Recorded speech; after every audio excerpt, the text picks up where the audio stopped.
Jika kita melihat persaingan, tentu Vietnam, Thailand, dan juga Malaysia adalah kontestan utama untuk jadi juara di kejuaraan ASEAN 2024 ini. Tanpa meremehkan kekuatan U22 Indonesia, tapi 3 tim tadi sudah mempersiapkan diri dengan sangat baik dan memiliki ambisi besar. Hal itu ditunjukkan dengan pemilihan pemain yang mayoritas adalah pemain-pemain utama timnas senior mereka. Vietnam misalnya sudah menjalankan training center di Korea Selatan sejak awal November demi bersiap di Piala AFF.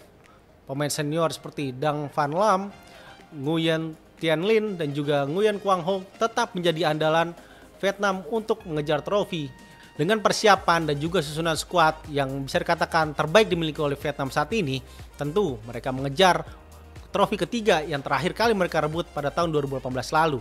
Pada edisi 2022, Vietnam kalah di final oleh Thailand. Jika bicara Thailand, tentu mereka tidak memainkan banyak pemain senior yang memberikan mereka gelar di 2 edisi terakhir, seperti Terasil Dangda dan Chanatip Songkrasin.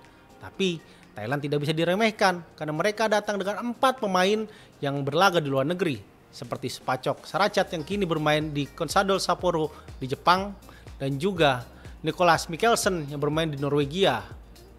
Selain itu, banyak pula beberapa pemain yang kini dianggap rising star di Thailand, seperti Jonathan Kemdi yang juga menjadi salah satu back masa depan Thailand. Dengan melihat performa Thailand sejauh ini, apalagi mereka baru saja menjuarai Kings Cup di 2 bulan lalu, tentu Thailand tidak bisa diremehkan. Ambisi mereka untuk semakin menancapkan kuku sebagai Raja Asia Tenggara tidak bisa dianggap remeh. Mereka berpeluang besar untuk meraih Piala ke-8 dan juga meraih gelar juara kejuaraan ASEAN ini untuk ketiga kalinya secara beruntun. Sedangkan tetangga kita, negara jiran Malaysia, bersama pelatih Paul Martin, mereka ingin mencari pelipur lara setelah berkali-kali gagal meraih prestasi baik. Apalagi setelah mereka gagal lolos ke putaran ketiga kualifikasi Piala Dunia, plus juga gagal lolos ke fase gugur Piala Asia 2023 lalu. Meskipun sempat ada tarik ulur antara GT dengan timnas Malaysia, tapi kehadiran Arif Aiman tentu akan jadi suntikan moral yang sangat baik dan juga menjadi tenaga yang sangat diharapkan untuk permainan Malaysia.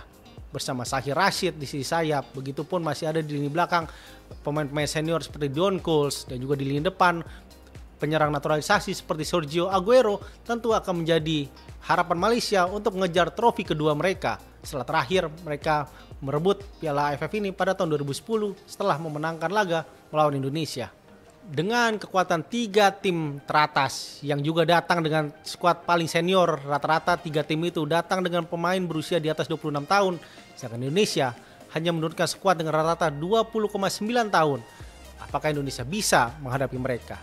Yang pasti mereka harus bermain nothing tulus. Tidak perlu ada tekanan terlalu berlebihan diberikan oleh supporter, apalagi diberikan oleh federasi dan juga staf pelatih. Biarkan mereka berkembang di dalam turnamen AFF ini.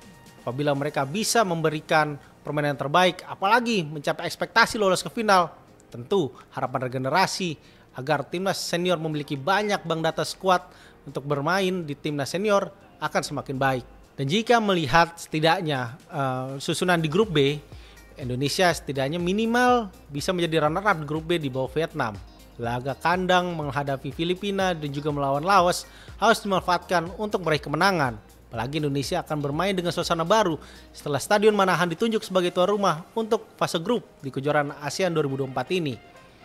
Indonesia juga setidaknya harus bisa merebut 3 poin atau minimal 1 poin ketika bertandang di Myanmar.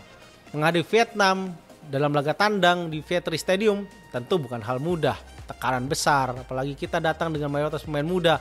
Tentu setidaknya meraih 1 poin pun itu sudah hasil yang sangat maksimal. Indonesia mungkin tidak perlu berbicara banyak, harus berpikir seperti apa masuk di semifinal, seperti apa juga lawan ketika di babak final. Kita utamakan dulu untuk step by step, melaju dari babak penyisihan dulu, setidaknya lolos dulu ke babak semifinal, baru setelah itu berbicara lebih jauh lagi. Dengan melihat kondisi kekuatan sekarang, tentu paling realistis Indonesia setidaknya minimal lolos ke babak semifinal demi memberikan pengalaman berharga bagi para pemain dan skuad timnas Indonesia yang rata-rata masih berusia 20,9 tahun. Dan bagaimana kira-kira Sobat ZQ Score melihat kekuatan Indonesia di kejuaraan ASEAN ini? Kira-kira prediksi kalian Indonesia bisa melaju sejauh apa di kejuaraan ASEAN 2024 ini? Bisakah lolos ke fase grup lolos semifinal, atau bahkan bisa menjadi juara. Bisa sobat semua memberikan komentar di kolom komentar ini. Dan jangan lupa like dan subscribe video ini. Demikian saya Iksan Mahar, Sobat ZQ Score. Bisa lagi nanti kita bisa jumpa lagi di pekan depan. Masih juga membicarakan tentang review pertandingan awal Indonesia di fase grup di kejuaraan ASEAN 2024. Sampai jumpa.